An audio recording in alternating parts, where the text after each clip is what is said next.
Saudara, kita punya Tuhan yang besar. Amin. Ya, dan kita setiap hari menikmati semua kebaikan Dia. Sadar atau tidak sadar, saudara, setiap hari kita dilimpahi oleh kebaikan Dia. Dan kita memiliki Alkitab, saudara, yang menjadi pegangan hidup kita. Kita bisa percaya apapun yang Tuhan katakan. Saudara. Saudara, hari ini saya mau bercerita dari satu kitab. Wah, nggak tanggung-tanggung, saudara. Satu kitab kita mau cerita ya.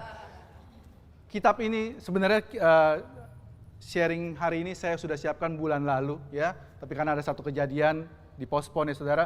Tapi kita percaya, saudara, firman Tuhan itu kekal, saudara. Ya, dan saya berdoa untuk hari ini, firman Tuhan hari ini seperti rendang, makin direndam makin enak, saudara ya. Haleluya. Yang makan hari ini menikmati. Tabe hodai, all you can eat. Saudara, hari ini saya mau cerita tentang satu kitab di Perjanjian Lama. Kitab Rut, saudara. Di kitab Rut dikisahkan, saya ringkas dulu, saudara, nanti kita pelan-pelan kita bongkar, oke? Ada satu keluarga dari Bethlehem Efrata. Mereka seorang bapak, ibu, dan 2 orang anak laki-laki. Di tanah mereka terjadi kelaparan sehingga mereka harus mengungsi ke Moab. Ya, waktu di Moab, sang suami meninggal. Lalu 2 anak laki-laki menikah dengan wanita lokal. Lalu mereka tinggal di situ kurang lebih 10 tahun. Singkat cerita, setelah 10 tahun, kedua anak laki-laki juga mati. Waktu anak laki-lakinya mati, si ibu ini mendengar kabar baik bahwa di kampungnya Tuhan sudah pulihkan sehingga dia memutuskan untuk pulang. Waktu dia pulang, dia bawa 2 menantunya. Tapi di tengah jalan, ibu ini berpikir, ngapain nyusahin 2 orang ini? Lebih baik dia suruh pulang, masih bisa nikah lagi karena masih muda, ya, masih laku, nikah lagi, saya pulang sendirian. Tapi satu menantunya berpikir rasional, logis, oke deh saya pulang. Tapi yang satu tetap mengikuti ibunya, mertuanya ini pulang ke negeri yang bukan negeri dia. Ya, singkat cerita dia tinggal di situ, mereka berdua miskin, lalu mereka sang menantu rajin bekerja, dia bekerja di ladang orang, lalu si pemilik ladang jatuh cinta sama si menantu yang baik ini, lalu sekian ceritanya. Ya, kita mulai pelan-pelan. Oke, saudara, Saint Augustine pernah berkata, ya, Santo Agustinus pernah berkata, di perjanjian lama Tuhan Yesus itu, di perjanjian baru Yesus itu disembunyikan. Tetapi di perjanjian baru, perjanjian lama disingkapkan. Yesus dibukakan. Saudara, salah satu hal yang saya paling suka saat ini kalau baca Alkitab adalah waktu kita menemukan Yesus dalam cerita-cerita di perjanjian lama. Dan cerita Yesus hari ini itu sangat banyak, saudara. Mari kita pelan-pelan kita baca dari Rut ayat pertama. Rut 1. Oke. Pada zaman para hakim memerintah ada kelaparan di tanah Israel. Lalu pergilah seorang dari Bethlehem Yehuda beserta istrinya dan kedua anaknya laki-laki ke daerah Moab untuk menetap di sana sebagai orang asing. Saudara, salah satu enaknya baca Alkitab di perjanjian lama itu banyak cerita yang bentuknya betul-betul cerita. By the way, saudara, sekali lagi Alkitab itu adalah firman Tuhan yang ajaib. Dia ditulis kurang lebih masa waktunya itu 1500 tahun. Ditulis oleh kurang lebih 40 orang yang berbeda. Dengan genre yang berbeda-beda. Ada yang tipenya cerita narasi, ada yang tipenya puisi, ada yang apokaliptik, ada lagi yang nubuatan, banyak sekali, saudara. Dan luar biasanya semua kitab ini mempunyai benang merah, cerita tentang satu pribadi. Saudara, setiap minggu kita datang ke gereja, bukan untuk mendengar bagaimana caranya supaya kita hidup baik-baik. Misalnya, bagaimana cara menyenangkan bos, bagaimana cara mengasihi istri, bagaimana cara mendidik anak. Itu semua baik, saudara. Tapi yang lebih penting, setiap minggu itu kita datang ke rumah Tuhan untuk mendengarkan firman-Nya. Mendengarkan kabar baik. Dan ajaibnya, saudara, firman Tuhan itu komplit. Waktu kita dengar firman Tuhan, kita bisa aplikasikan ini dalam kehidupan kita sebagai orang supaya menjadi sehat, supaya menjadi bapak yang baik, menjadi suami yang baik, dan sebagainya. Saudara? Saudara, di cerita ini dimulai dengan ada satu keluarga dari Bethlehem Yehuda di tanah Israel dan terjadi kelaparan. Saudara? Saudara, Seperti saudara tahu, Bethlehem itu artinya rumah roti. Di tempat yang namanya rumah roti terjadi kelaparan. Ironis ya saudara. Tapi saudara, sama halnya dengan kita, kehidupan kita sebagai anak Tuhan saat ini.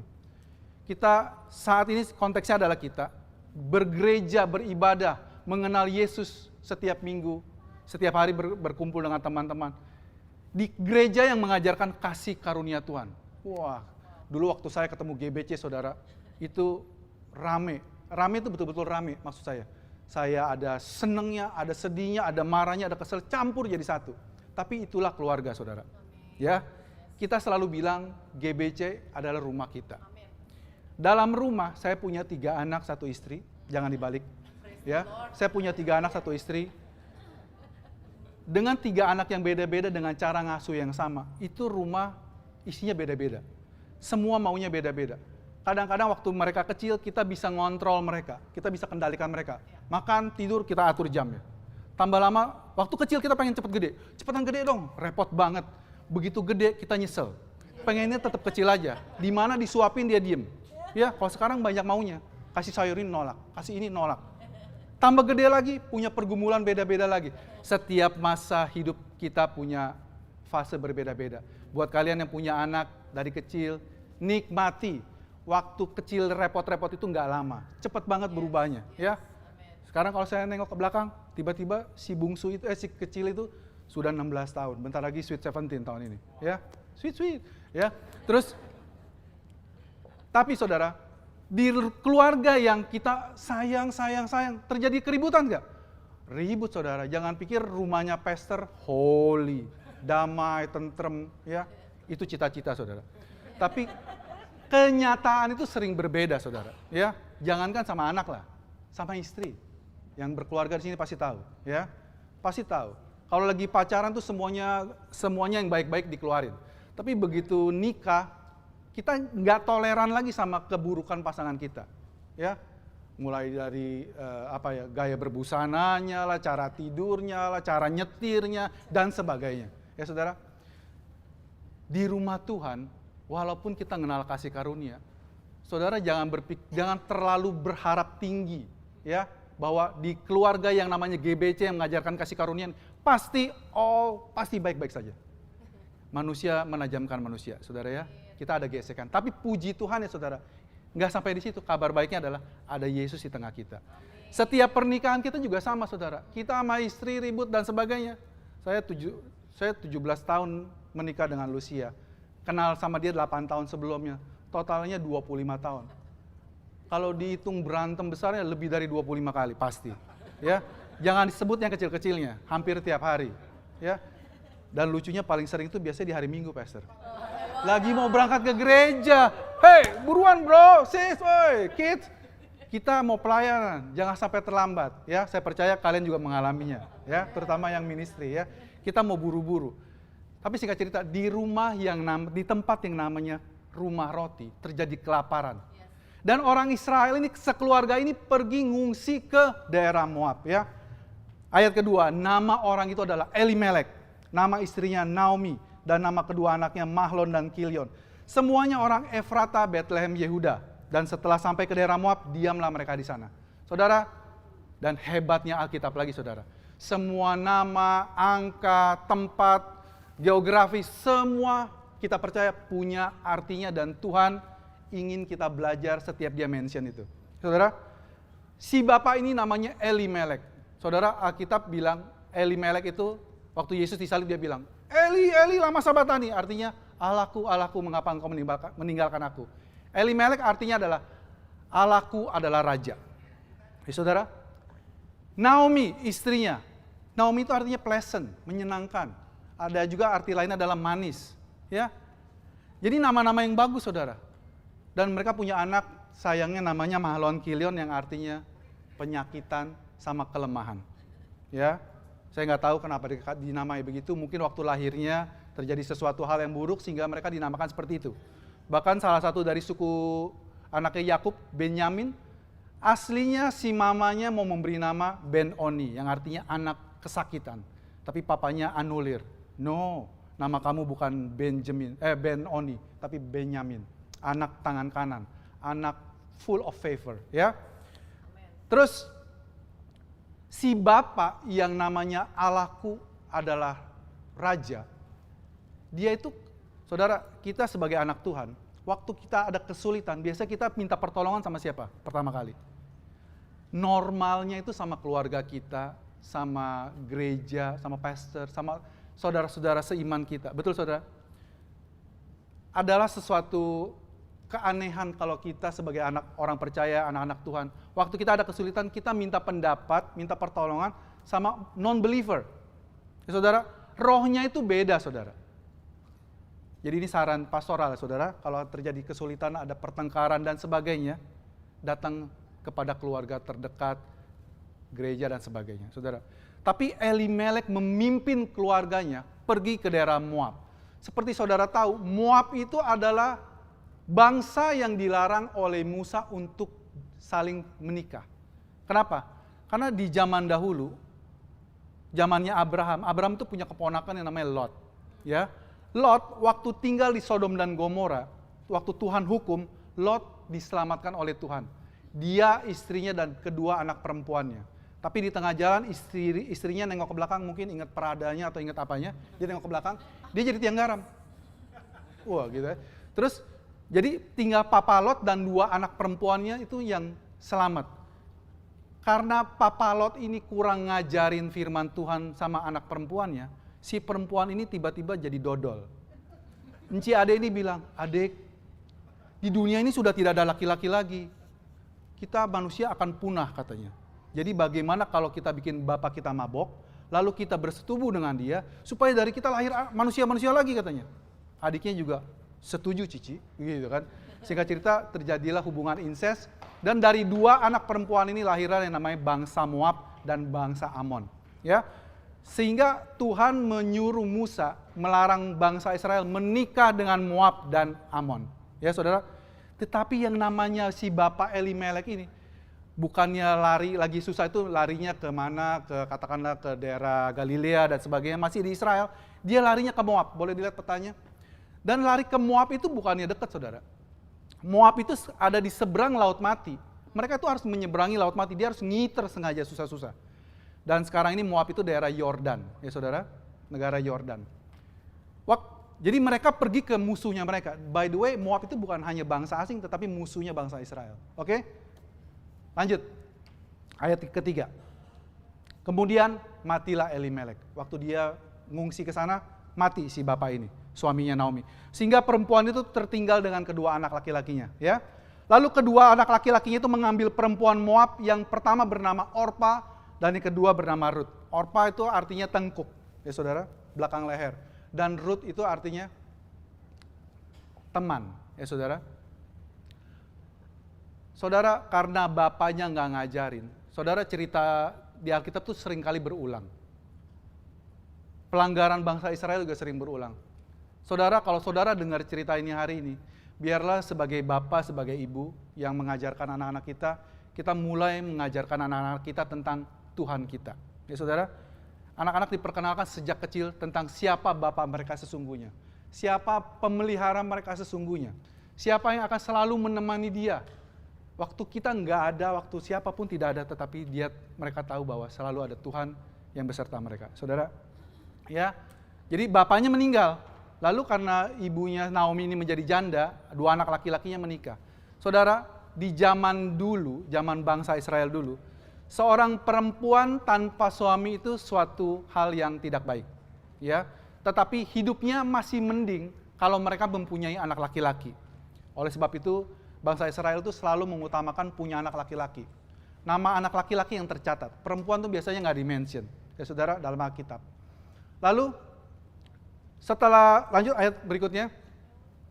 Lalu matilah juga kedua anak laki-lakinya. Ya. Sehingga perempuan itu kehilangan semua laki-laki dalam keluarganya. Ya. Kemudian berkemaslah dia dengan kedua menantunya dan ia pulang dari daerah Moab, sebab di daerah Moab ia mendengar bahwa Tuhan telah memperhatikan umatnya dan memberikan makanan kepada mereka. Saudara, setelah 10 tahun tinggal di Moab, Kilion dan Mahlon mati, jadi tinggal 3 janda. Kalau zaman sekarang mungkin mereka bikin grup nyanyi. Ya, Tapi mereka waktu itu susah, zaman dulu perempuan ya gitulah, ya terpinggirkan. Jadi mereka hopeless. Tapi di saat mereka hopeless, Naomi mendengar, di kampung saya Tuhan sudah memulihkan. Saudara, kabar baik membawa orang kembali pulang. Beberapa waktu terakhir ini, by the way, kita pastoral setiap minggu kita kita selalu kumpul ya saudara ya. Kita ngomongin tentang gereja ya. Kami dipercayakan untuk menggembalakan gereja ini, dan Tuhan kasih hati untuk kalian semua ya. Banyak hal kami ngobrol tentang kalian. Tetapi satu penghiburan buat saya kenal Pastor Rita, Pastor Yudi ini baru 11 tahun. Saudara, tapi mereka itu mengembalakan banyak orang itu belasan bahkan puluhan tahun yang lalu, saudara. Banyak orang-orang yang saya nggak kenal dalam pengembalaan mereka. Tetapi seringkali orang-orang yang sekarang entah di mana itu, waktu mereka ada kesulitan, mereka kembalinya ke Pastor Yudi, Pastor Rita. Ya, mereka minta saran, minta nasihat dan sebagainya. Saudara, kabar baik membawa kita kembali pulang ke rumah kita. Saudara, ini adalah rumah kalian. Kalau kalian lagi pergi-pergi, Ryan lagi pergi tugas ke luar negeri dan sebagainya, waktu mereka pulang ke rumah. Ya saudara, demikian juga Naomi, waktu dia dengar, Tuhan sudah memulihkan, sekarang udah mulai panen, di sana udah mulai subur. Dia pulang, dia bawa kedua anak mantunya. Tapi di tengah jalan, ayat selanjutnya, maka berangkatlah dia dari tempat tinggalnya itu bersama-sama dengan kedua menantunya. Ketika mereka sedang di jalan untuk pulang ke tanah Yehuda, jadi di tengah jalan, Naomi tiba-tiba ingat. Dia bilang, kalau saya pulang ke Israel, ini dua orang Moab ini nggak ngerti budaya Israel. Di Israel itu janda itu tidak bagus statusnya. Daripada saya membawa mereka pulang ke negeri saya dan mereka jadi susah bareng-bareng saya, lebih baik mereka tinggal di sini di bangsanya dan mereka masih muda. Mereka masih ada harapan untuk dinikahi lagi. Terus Naomi bilang sama menantunya begini, pergilah, pulanglah masing-masing ke rumah ibu kamu. Tuhan kiranya menunjukkan kasih-Nya kepada kamu, seperti yang kamu tunjukkan kepada orang-orang yang telah mati. Maksudnya suami dan papa mertuanya ya. Lanjut. Kiranya atas kasih karunia Tuhan, kamu mendapat tempat perlindungan masing-masing di rumah suami kalian. Lalu dicium mereka, tetapi mereka menangis dengan suara keras. Awalnya dua-duanya nggak mau ninggalin mama mertuanya, ya, dan berkata kepadanya, tidak, kami ingin ikut dengan kamu pulang. Lanjut, baik dua-duanya saudara, Orpa maupun Ruth. Tapi Naomi berkata, pulanglah anak-anakku, kenapa kamu turut dengan aku, bukankah tidak? Jadi gini, Naomi kasih alasan, saudara bisa baca ayat berikutnya. Jadi dalam budaya Israel, itu ada hukumnya namanya pernikahan levirat. Pernikahan levirat adalah pernikahan kalau di Indonesia namanya naik ranjang. Kalau saya anak laki-laki, punya adik laki-laki, saya punya adik laki-laki 3, kami berempat saudara laki-laki, saudara. Waktu saya menikah dengan Lucia misalnya ya, ini contohnya saya aja gampang. Saya menikah dengan Lucia dan pura-puranya ketiga adik laki-laki saya belum menikah. Ya. Waktu saya menikah dengan Lucia, waktu belum punya anak saya tiba-tiba meninggal. Terus, adalah hukum levirat dalam bangsa Israel. Anak nomor 2, adik saya nomor 2, harus menikahi Lucia dan melahirkan keturunan bagi saya. Jadi anak pertamanya nanti dihitungnya jadi anaknya Gad, bukan anaknya Daniel, ya. Gitu. Kalau Danielnya nggak mau, nomor 3 harus menikahi nomor 4. Demikian begitu. Itulah kenapa ada waktu Yesus hidup, ada orang Saduki nanya sama Yesus, betul? Guru, mau tanya nih. Sebenarnya bukan mau nanya, mau ngejebak, ya. Mau nanya nih katanya. Kalau ada seorang perempuan menikah dengan seorang laki-laki, terus mati laki-lakinya. Lalu dia nikah dengan adiknya nomor 2, lalu mati juga. Lalu menikah lagi dengan anak nomor 3, mati juga. Sampai 7 kali katanya. Dibikin soalnya susah. Dia pikir Yesus pasti kelepek-kelepek. Dia belum tahu lawannya siapa, ya kan?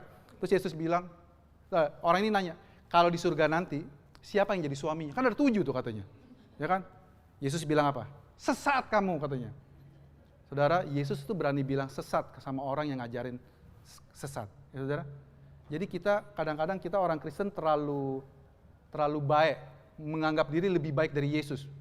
Jangan sesat-sesatin sesama kita sesama anak Tuhan harus kasih katanya gitu kan. Saudara, Alkitab mengajarkan jelas kalau ada orang mengajarkan bahwa Yesus bukan Tuhan, itu sesat. Kita percaya 3 hal penting, saudara. Ya, yang 3 sola itu, ya, sola fide, sola gratia, sola scriptura. Bahwa Tuhan kita adalah Tuhan yang Tritunggal. Kita percaya Allah Tritunggal, saudara. Bapa, Anak, dan Roh Kudus. Kita percaya Yesus adalah 100% manusia dan 100% Tuhan. Yesus adalah manusia sejati dan Tuhan sejati. Dan yang ketiga adalah Alkitab adalah firman Tuhan yang tidak bisa salah. Karena di luar sana banyak orang bilang Alkitab firman Tuhan, saya percaya. Saksi Yehova juga percaya, saudara. Tapi mereka tidak percaya Yesus adalah Tuhan. Ya, saudara, singkat cerita kita kembali ke tadi. Kamu sesat, di surga nanti tidak ada kawin mengawinkan. Ya, saudara. Jadi kalau ada yang bilang di surga nanti kita kawin dengan banyak perempuan dan sebagainya, sesat. Sesat, ya. Sesat.com. Oke, terus jadi ada namanya perkawinan Levirat. Naomi menjelaskan ini kepada Ruth dan si Orpa. Girls, saya ini udah tua. Saya nggak punya anak laki-laki lain untuk kalian nikahkan. Kalaupun saya nikah lagi dengan orang dan punya anak laki-laki lagi, kamu mau nungguin sampai dia gede baru kamu kawin. Saudara ngerti ya? Orpa mikir nih, iya juga mah katanya. Pulang nggak saya? Pulang. Tapi Ruth dibilang, lanjut. Ayat lanjut lagi. Ayat 14 bilang, menangis pula mereka, ayat 15 akhirnya, ya. Berkatalah Naomi, telah pulang iparmu tuh. Akhirnya Orpa pulang kan. Terus Naomi bilang sama Ruth, tuh iparmu udah pulang katanya. Kamu pulang juga aja katanya. Tetapi Ruth berkata, jangan desak aku meninggalkan engkau mama katanya. Dengan pulang tidak mengikuti engkau. Sebab kemana engkau pergi, ke situ juga aku akan pergi. Ya, dan di mana engkau bermalam, di situ juga bermalam. Bangsa mula bangsaku. Dan Allah mula Allahku. Saudara, ini adalah janjinya Ruth yang Tuhan pegang. Ayat selanjutnya. Karena Ruth janji seperti ini, karena Ruth mengatakan ini, bahwa Tuhanmu adalah Tuhanku. Ya, saudara. Di mana engkau mati, aku pun mati di sana, dan di sanalah aku dikuburkan. Beginilah kiranya Tuhan menghukum aku. Tapi saudara, dengan semua kata-kata indah ini, tapi ujungnya itu begitu. Tuhan menghukum aku, bahkan lebih dari itu lagi. Jikalau ada sesuatu apapun memisahkan aku dari engkau selain daripada maut. Saudara, kata-kata ini saking indahnya dipakai orang Kristen waktu kita menikah, ya. Sampai maut memisahkan kita, sayang, aku tidak akan meninggalkan engkau. Ya. Tetapi saudara, kabar baiknya, waktu Paulus cerita tentang apa yang Yesus perbuat bagi kita, dia bilang, siapakah yang dapat memisahkan kita dari kasih Kristus? Kematiankah? Nehi. Ya, bahkan saudara, kematian pun tidak bisa memisahkan kita dari kasihnya Kristus. Luar biasa Kristus kita. Saudara, terus ketika Naomi ngelihat bahwa Ruth berkeras untuk ikut bersama-sama dengan dia, berhentilah dia berkata-kata. Ya, lanjut. Dan berjalanlah keduanya sampai mereka tiba di kampungnya di Bethlehem. Ketika mereka masuk Bethlehem, gempar seluruh kota itu karena mereka perempuan-perempuan itu berkata, itu kan Naomi ya, kata gitu ya. Berarti Naomi cukup awet muda, masih dikenalin ya. Tetapi ia berkata kepada mereka, jangan sebut aku Naomi, sebut aku Mara, sebab yang Maha Kuasa telah melakukan banyak hal yang pahit kepadaku. Saudara, Naomi artinya menyenangkan, artinya manis. Tapi dia bilang, enggak, hidup saya itu pahit, Tuhan marah sama saya. Lanjut saudara. Dengan tangan yang penuh aku pergi. Jadi dia pergi sama suami, sama 2 anak laki-laki, bawa harta, mungkin jual tanah ya, dia pergi. Tapi dengan tangan kosong Tuhan memulangkan aku. Mengapa kamu menyebut aku Naomi? Tuhan sudah naik saksi melawan aku. Maha Kuasa mendatangkan malapetaka kepadaku. Saudara, kita anak Tuhan setiap minggu kita dengar kabar baik, Tuhan mengasihi kita, kita adalah beloved son. Wah, kita di hari Minggu itu kita happy banget. Tapi begitu pulang, kita mengalami hal-hal yang tidak baik, kita bilang, pret lah, pastor ngomong kita kesayangan Tuhan. Kalau saya memang kesayangan Tuhan, hal buruk ini tidak pernah terjadi. Tidak mungkin terjadi dalam hidup saya. Betul saudara? Ini yang Naomi pikirkan. Tuhan tuh, entah kenapa Tuhan tuh pahit banget sama saya. Saya dibikin susah, suami saya diambil mati, anak 2 laki-laki saya juga diambil mati. Tuhan sudah ngambil semua. So, jangan panggil saya manis-manis lagi lah. Ya, panggil saya Mara. Mara, Maria artinya sama saudara. Pahit. Ya saudara, buat saudara yang namanya, saudari yang namanya Maria, pahit. Tapi saudara, Ada kejadian di mana waktu bangsa Israel juga ketemu tempat yang namanya air pahit. Dan Tuhan minta Musa, lemparkan kayu ke dalam air pahit itu. Air itu jadi manis. Saudara, hidup kita bisa pahit, bisa susah, bisa gagal, bisa banyak hubungan tidak berhasil. Bawa Yesus dalam semua hal buruk itu, saudara. Dan Yesus bisa membuatnya menjadi manis. Ya, saudara? Terus, demikianlah Naomi pulang bersama-sama dengan Ruth, perempuan Moab itu dan menantunya yang turut pulang. Dan sampailah mereka ke Betlehem pada permulaan musim jelai. Jadi waktu mereka pulang, tepat musim panen gandum. Habislah pasal 1. Lanjut, pasal 2. Naomi mempunyai seorang sanak dari pihak suaminya, seorang yang kaya raya dari kaum Elimelek, namanya Boas. Boas artinya, di dalam dia ada kekuatan. In him is strength. Ya. Maka Ruth perempuan Moab itu berkata kepada Naomi, biarkanlah aku pergi ke ladang memungut bulir-bulir jelai di belakang orang yang murah hati kepadaku. Dan sahut Naomi kepadanya, pergilah anakku. Jadi Naomi beserta 2 mantunya ini banyak cerita di rumah ya. Kalau di negara saya begini-begini, di bangsaku begini-begini. Jadi Ruth cukup mengenal budayanya orang Israel saat itu. Lanjut. Pergilah Ruth lalu sampai di ladang dan memungut jelai di belakang penyabit-penyabit. Kebetulan ia berada di tanah milik Boas yang berasal dari kaum Elimelek. Saudara, banyak hidup kita yang kita pikir, wah kebetulan ya saya ketemu dia. Kalau enggak saya enggak jadian sama dia loh. Saya enggak jadi. Kebetulan saya putus sama pacar saya yang di Jepang. Kebetulan mama saya kenal seorang perempuan. Saya dijodohin, kebetulan saya ada keberanian nelpon dia, kebetulan saya jadi, kebetulan punya anak 3. Terlalu banyak kebetulan dalam hidup ini, saudara, yang kita pikir kebetulan. Tapi saya percaya di balik semua itu, tangan Tuhan bekerja.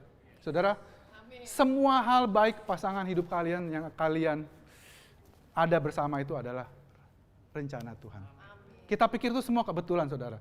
Tapi, puji nama Tuhan, dalam Tuhan itu tidak ada kebetulan, saya percaya saudara. Oke? Lanjut.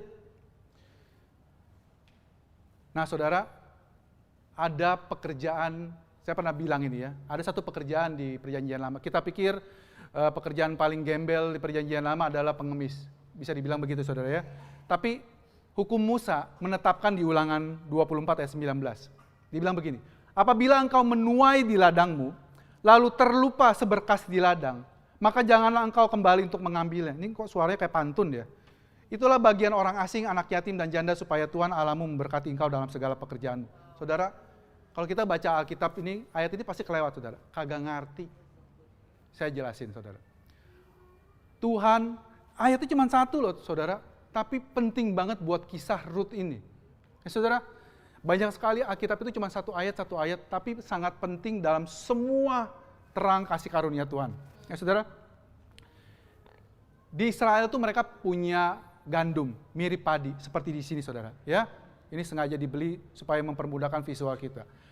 Orang Israel itu kalau panen saudara, Tuhan bikin hukum kepada Musa. Ini yang harus kalian lakukan. Contohnya ini kebetulan gandum. Kalau anggur juga sama, buah ara juga sama saudara. Jadi waktu mereka panen, mereka ngambil gini, ambil, ditebaskan, ya, kelepas, gitu kan? Kalau orang Indonesia, saudara, dipungut lagi. Jangan sayang. Kalau orang Chinese pakai vacuum cleaner, bersih, ya. Orang Yahudi dilarang, saudara. Waktu kamu mungut, kelepas 1, ya, biarin, buat diambil oleh orang miskin, janda dan orang sebagainya. Tuhan itu sayang, saudara, sama semua orang ya. Singkat cerita, si Ruth kerja ya, dia yang mungut. Jadi mungut di belakang orang nyabit, dia mungut. Ada jatuh 1 dipungutin. Jatuh 2. Saudara, saya percaya metik beginian nggak susah-susah banget, saudara. Sebenarnya bisa kagak jatuh, saudara. Betul ya, saudara? Bisa kagak jatuh. Apalagi kalau Chinese dikirim ke sana, nggak ada yang jatuh. Nggak ada yang jatuh. Diikat dulu baru ditebang. Set. Nggak bakalan. Kalau saya tahu ada hukum begitu, saya pastikan tidak ada yang jatuh. Ya, saudara. Ya tuh. Apabila engkau menuai di ladangmu tadi ya. Oke, lanjut. Singkat cerita, lalu datanglah Boas dari Betlehem. Ini bos datang nih. Wah, dia ngeliat ladangnya lagi dituai semua ya. Dia berkata pada penyabit, dia ngomong sama, sebelum ini kalian kalau tahu di setiap department store sebelum mulai kita yel-yel ya, gitu kan, ya. Dia juga begitu. Bosnya bilang, Tuhan menyertai kamu katanya, ya. Terus karena mereka hubungannya baik, semua anak buahnya juga bilang, Tuhan kiranya memberkati Tuhan, ya. Lalu berkata Boas kepada bujangnya, itu ada perempuan, dari mana tuh datangnya ya? Lanjut. Bujang yang mengawasi penyabit-penyabit itu menjawab, jadi mandornya ya. Dia seorang perempuan Moab, dia pulang bersama-sama dengan Naomi dari daerah Moab. Tadi dia minta izin katanya, boleh nggak saya mengut jelai di sini katanya. Terus dia dari pagi sampai sekarang, seketika pun nggak berhenti. Jadi dari sini kita tahu apa saudara? Ruth itu orang yang rajin. Ya saudara, kita anak Tuhan, saudara, kudu rajin. Ya, Ruth orang Moab aja, rajin banget. Ya, lanjut. Sesudah itu berkatalah Boas kepada Ruth. Akhirnya saya percaya Boas jatuh cinta pada pandangan pertama. Beberapa minggu lalu saya dengar ada yang nggak percaya tuh. Ya, tapi di kisah ini seakan-akan Boas jatuh cinta pada pandangan pertama. Itu cantik sekali perempuan itu. Siapa itu? Oh dia orang gini-gini bareng Naomi, dia baik sekali. Mantunya Naomi sudah suruh pulang, dia kagak mau. Dia mau ngikut sama dia terus dia kerja rajin, nggak berhenti. Oke. Terus dengarlah dulu anakku, jangan engkau pergi memungut jelai ke ladang lain. Tidak usah engkau pergi dari sini, tetapi tetaplah dekat dengan pengerja perempuan. Jadi Boas menawarkan favor, jangan pergi ke tempat lain. Saya punya kebun, ladang banyak, tuayan banyak sekali. Teruslah berjalan dekat-dekat dengan pekerja perempuan saya. Ya, lihat saja ke ladang yang sedang disabit orang itu. Ikutlah perempuan-perempuan dari belakang, sebab aku telah pesan sama mereka laki-lakinya itu, jangan gangguin kamu. Ya. Kalau kamu haus, pergilah ke tempayan dan minumlah air yang dicedok oleh pengerja-pengerja itu. Boas menawarkan banyak pertolongan favor kepada Ruth. Oke? Lalu sujudlah Ruth menyembah dengan mukanya sampai ke tanah dan berkata kepadanya, mengapa aku mendapat belas kasihan daripadamu, sehingga Tuhan memperhatikan aku padahal aku ini orang asing. Saudara, waktu kita mengalami kebaikan dari Tuhan dan kita tahu itu Tuhan yang tolong kita, itu kita bisa nangis saudara. Tuhan, ya, kita bisa nangis. Lalu Boas menjawab, telah dikabarkan orang kepadaku dengan lengkap segala sesuatu yang kau lakukan kepada mertuamu sesudah suamimu mati, dan bagaimana engkau meninggalkan ibu bapamu dan tanah kelahiranmu serta pergi kepada suatu bangsa yang dahulu tidak kamu kenal. Oke, lanjut. Jadi Boas menceritakan betapa apa yang Ruth lakukan ya. Tuhan kiranya membalas perbuatanmu itu Ruth, dan kepadamu kiranya dikaruniakan upahmu sepenuhnya oleh Tuhan Allah Israel, yang di bawah sayapnya engkau berlindung. Ini ngomongin sayap lagi saudara, ngomongin HOH somehow saudara, ya, di bawah sayapnya kita berlindung. Saudara, kita percaya visi diberikan kepada Tuhan kepada gembala kita. Kita percaya namanya juga sudah diberikan kepada kita, House of Healing, rumah kesembuhan. Kita percaya di rumah kesembuhan nantinya banyak orang yang datang dengan kesembuhan, saudara. Kesembuhan secara fisik, kesembuhan secara jiwa, kesembuhan. Yang paling penting adalah diselamatkan, rohnya diselamatkan, saudara. Karena tanpa Yesus, tanpa menerima Yesus, mereka akan terhilang selamanya. Saudara, kemudian berkatalah Ruth, memang aku mendapat belas kasihan daripadamu ya Tuhan, sebab Tuhan menghiburkan aku dan menenangkan hati hambamu ini, walaupun aku tidak sama seperti seorang hamba-hambamu perempuan. Ruth tahu diri, dia bahkan bilang, saya nggak sama dengan bahkan penyabit-penyabit perempuan itu, saya lower than that, karena dia orang asing, orang Moab. Oke, lanjut. Ketika sudah waktu makan, berkatalah Boas kepada Ruth, datanglah kemari, makan roti ini, celupkan suapmu ke dalam cuka ini. Lalu duduklah dia di sisi penyabit, dan Boas menunjukkan berti gandum kepadanya, dan makanlah Ruth sampai kenyang. Ya saudara, bahkan ada sisanya. Kita sangat suka kata-kata ini saudara. Ini untuk melambangkan bahwa kalau Tuhan, saudara, kalau saudara baca Alkitab secara keseluruhan, ya saudara, secara keseluruhan. Jangan pernah ambil ayat Alkitab itu seumprit, makanya jadi sesat. Ya, saudara. Baca Alkitab itu secara keseluruhan. Kita bisa tahu dari Alkitab, stylenya Tuhan itu waktu ngasih nggak pernah pas-pasan atau mepet-mepet, hampir cukup. Kalau Tuhan ngasih itu lebih dari cukup, bahkan bisa dibawa pulang. Ya saudara, banyaklah kalau mau kesaksian ya saudara, tapi waktu kita terbatas. Ya, dan saya percaya saudara juga banyak mengalami hal seperti ini. Saudara tahu saudara diberkati Tuhan, dan saudara menerimanya lebih dari yang saudara minta. Ya saudara, setelah dia bangun dan memungut pula, maka Boas memerintahkan kepada pengerja-pengerjanya, dari antara berkas itu, ia boleh memungut, jangan diganggu. Jadi Tuhan kita bilang sama pengerjanya, which is saya percaya adalah malaikat-malaikat, tolong jagain Novik, suka keleleran ya. Jagain Desi, jagain Feby, jagain, semua tolong dijagain. Saudara, kalau malaikat yang jaga saudara, mau badannya kayak Arnold Suasana Segar juga nggak ada guna. Ya, pasti aman. Ya saudara, dan kita bersyukur, itulah kenapa kita perlu berdoa setiap hari saudara. Kita minta pertolongan Tuhan. Kita perkatakan, ini kebiasaan saya saudara ya. Saya kalau istri pergi, anak-anak pergi sekolah ya. Saya anak 3 pergi sekolah beda-beda, jadi naik motor. Jadi saya ngeteng. Pertama sama cicinya saya doain ya. Sampai sekolah selesai, pulang jemput yang 2 lagi. Doain. Ada kesempatan kalau istri saya belum berangkat kita doain. Tumpang tangan, berikan Tuhan lindungi dia saat pulang pergi. Dimanapun dia berada jadikan berhasil. Ya saudara, favor. Walaupun istri saya dalam mengajar mungkin dia pinter secara skill, tapi kalau tanpa favor Tuhan saudara, zong. Saudara pasti tahu tentang ini. Saudara punya produk bagus, tapi kalau nggak ada favor Tuhan, zong saudara. Tapi sebaliknya, saya nggak bilang produk saudara jelek, ya. Jelek juga zong, udah jelas, ya.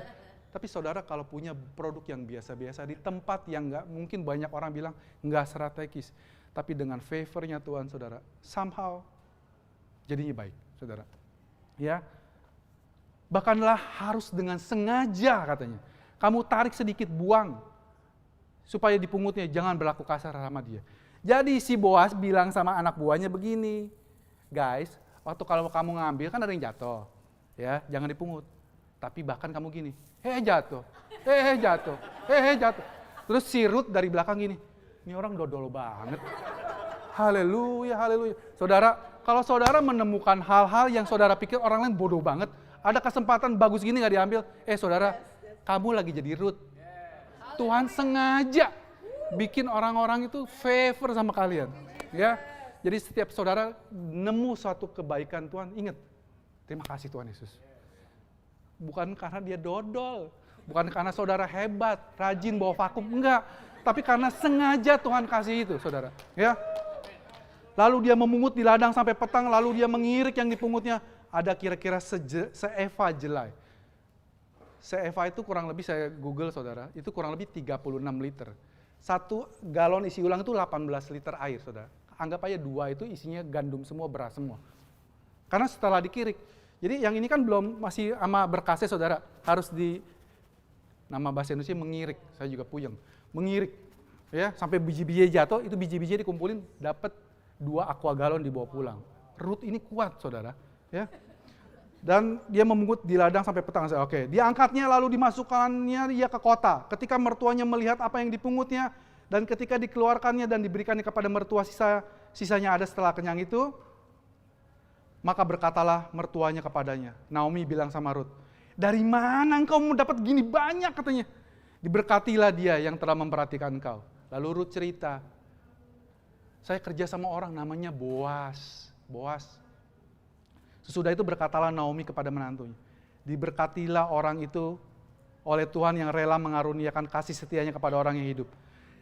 Somehow Naomi baru ingat, ayah, Boas itu saudara kita.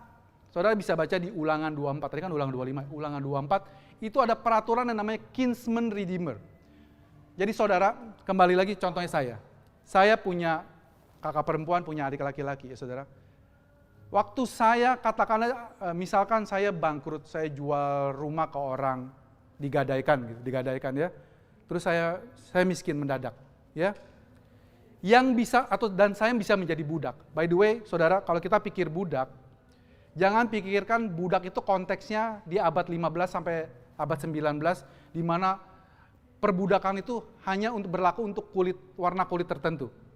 Di zaman Tuhan Yesus dan zaman sebelumnya yang namanya budak itu bisa siapa saja. Hari ini kamu juragan kaya raya, tiba-tiba desa kamu diserbu sama perampok, terus kamu ngungsi, kamu jadi gembel.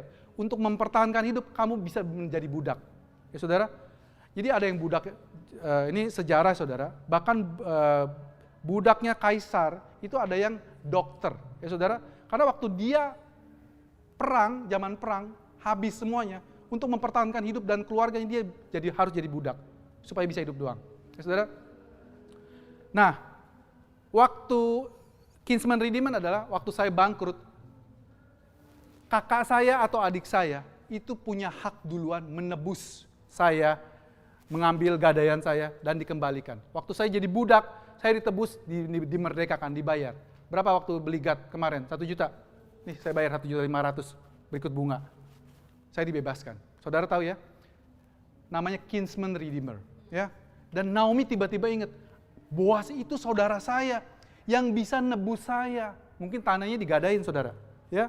Bisa nebus dia dan wajib menebus kita. Lanjut. Oke. Saya nggak ceritain yang pasal 3 saudara. Jadi kan 1, 2, 3, 4. Pasal 3 itu nanti saudara baca, isinya kurang lebih begini. Jadi waktu Naomi dan Ruth datang, itu lagi awal permulaan menuai gandum, betul? Dan waktunya ini kurang lebih berbulan-bulan, karena ladangnya luas sekali ya. Singkat cerita, saya percaya terjadi chemistry. Hubungan yang lebih intim.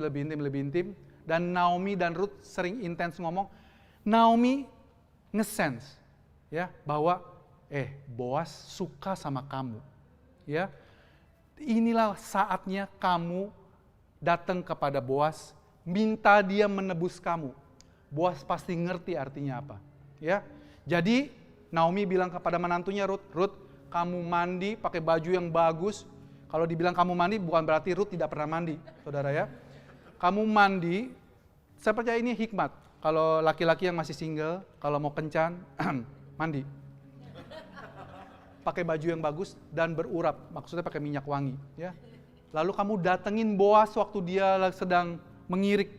By the way, orang Israel mengiriknya itu biasa lagi malam, lagi ada angin. Jadi semua ini ditumpuk jadi pile. Dia naik ke atas, dia pakai garpu digini-gini. Semua yang enteng-enteng pergi, bertinya, bijinya tuh jatuh. Ya saudara, singkat cerita, Boas kecapean tidur di situ malam-malam gelap. Bayangkan zaman dulu nggak ada lampu, nggak ada listrik. Ruth dateng, pegang kakinya.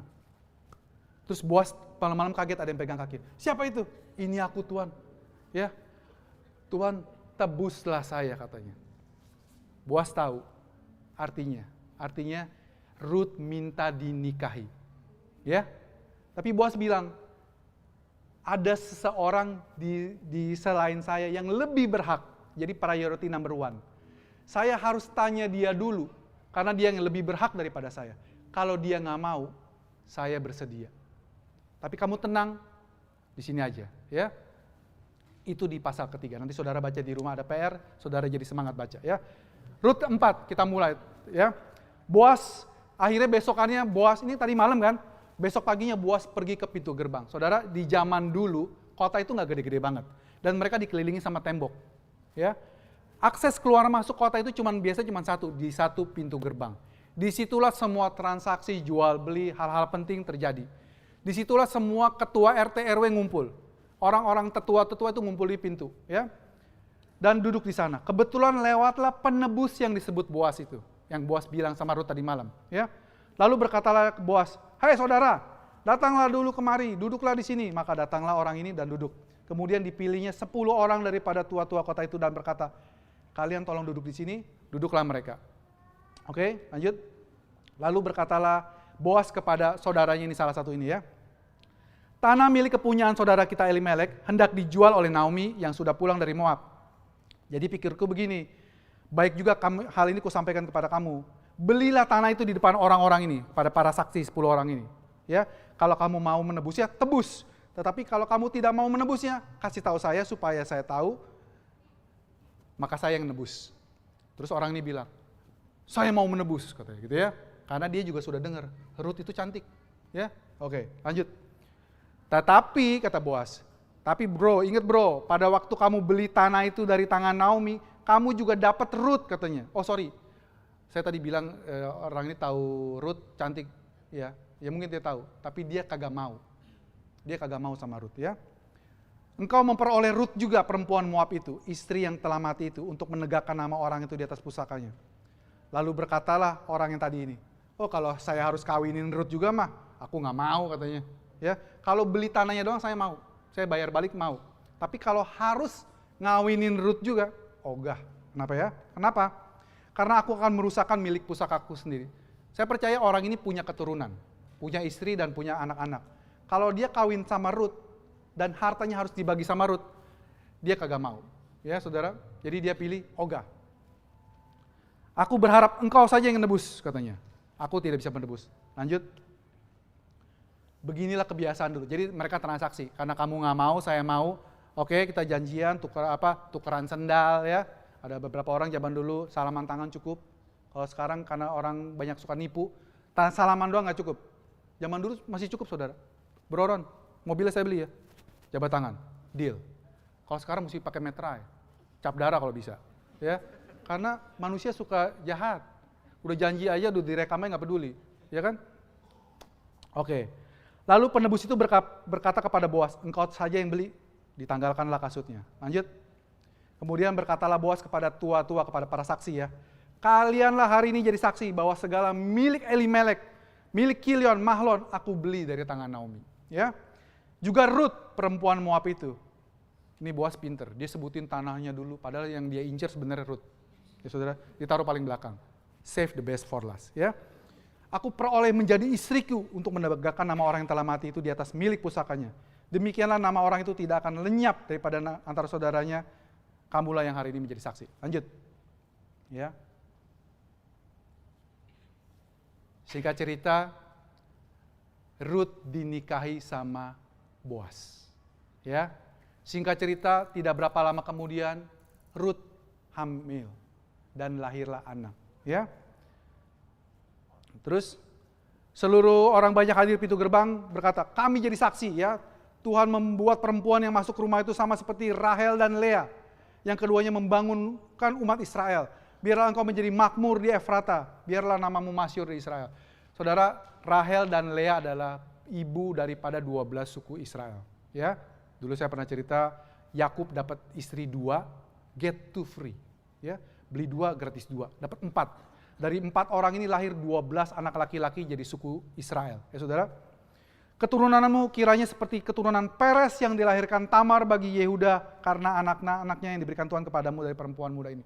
Saudara, nama Tamar disebut lagi saudara. Ya, oke lanjut, kita cerita lagi. Lalu Boas mengambil Ruth, perempuan itu menjadi istrinya, dihampirinya dia. Maka atas karunia Tuhan, perempuan itu mengandung, melahirkan seorang anak laki-laki.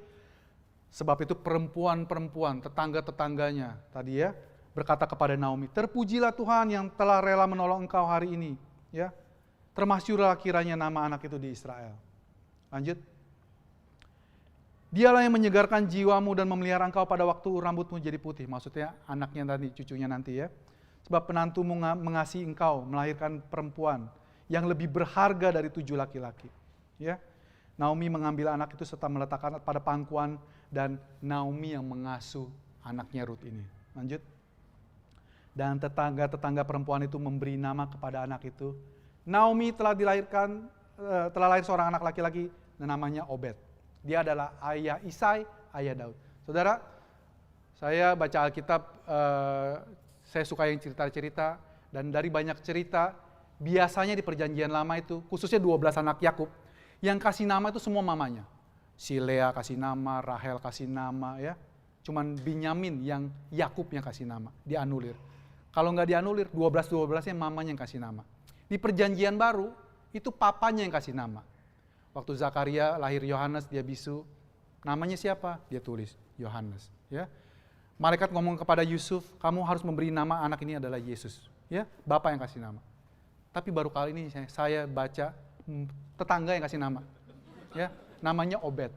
Obed itu artinya servant, pelayan. Ya saudara. Oke, habis slide-nya. Satu lagi. Nah, kenapa ini penting? Karena di Matius 1 kita melihat silsilah Tuhan Yesus. Kita udah dengar bosen lah ceritanya kalau kalian di GBC udah 10 tahun ya. Di Matius 1, silsilah Abraham memperanakan Ishak, Ishak memperanakan Yakub, Yakub memperanakan ini dari Tamar, Rahab. Nah, dari semua silsilah itu ada 42. Hanya ada 4 wanita plus 1 Maria di akhir yang disebut di Alkitab. Kenapa? Salmon memperanakan Boas dari Rahab. Kita ambil dari 2 aja ya. Boas memperanakan Obed dari Rut. Obed memperanakan Isai.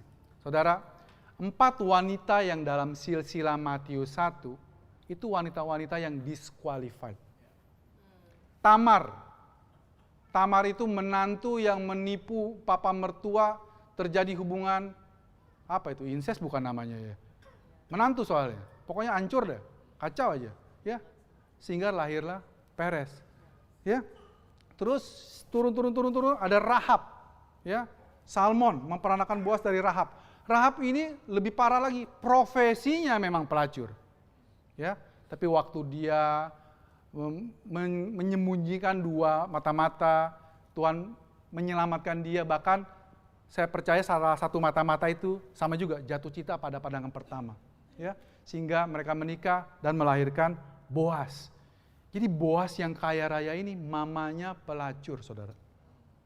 Saudara, masa lalu kita mungkin gak bagus. Saya bersyukur kalau saudara dilahirkan dalam keluarga ningrat, keluarga orang kaya, bukan OKB, OKL. Ya. Saya bersyukur, ya. Tapi kalaupun saudara punya masa lalu yang gelap, masa lalunya dulu pedagang ini, begini, dan sekarang kalian di sini, kalian tahu bahwa kalian sudah diselamatkan Tuhan. Itu anugerah terbesar, saudara. Kalian bisa kaya, bisa jadi menteri, bisa jadi apa, itu buat saya, buat kita semua itu bonusnya. Yang paling penting adalah keselamatan kekal kita. Ya saudara, kita tahu kita dikasih Tuhan, diselamatkan Tuhan. That's the most important thing. Ya. Terus, Ruth secara kelakuan the best. Ruth tidak ada cacat celah. Ruth cuma jeleknya adalah dia berasal dari Moab. Seperti saya bilang tadi. Jadi saya nggak tahu kalian, kita di Indonesia sukunya banyak ya saudara. Dan semua punya stereotip ya. Oh kalau orang Medan begini, kalau orang Batak begini, kalau orang Irian begini, kalau Chinese begini, Betawi begini ya saudara. Saudara, latar belakang kita yang kalau orang nilai secara negatif tidak membuat kita fail waktu kita masuk dalam keluarga Tuhan. Ya, di sini di rumah, di keluarga kalian yang baru, semua diterima. Saudara, saya mengutip pernyataan seorang pendeta besar. Dia bilang, di mana kuman paling banyak di dunia ini? Dalam lingkungan kita, di mana kuman paling banyak? Tempat yang paling banyak kuman adalah di rumah sakit. Karena situ semua orang sakit ngumpul. Di mana paling banyak tempat orang berdosa? Di gereja. Saudara, hapus jauh-jauh pikiran kalau di gereja itu orangnya holy semua. Di gereja itu orangnya baik-baik semua, pasti saya aman di gereja. Saudara, gereja itu justru tempatnya orang paling banyak dosa. Tapi kabar baiknya, waktu mereka dengar kabar baik, kabar apa yang Yesus sudah lakukan buat kita semua, saya percaya dia pulang tidak sama lagi. Sama seperti Ruth, seperti Rahab dan Tamar ya juga, saudara.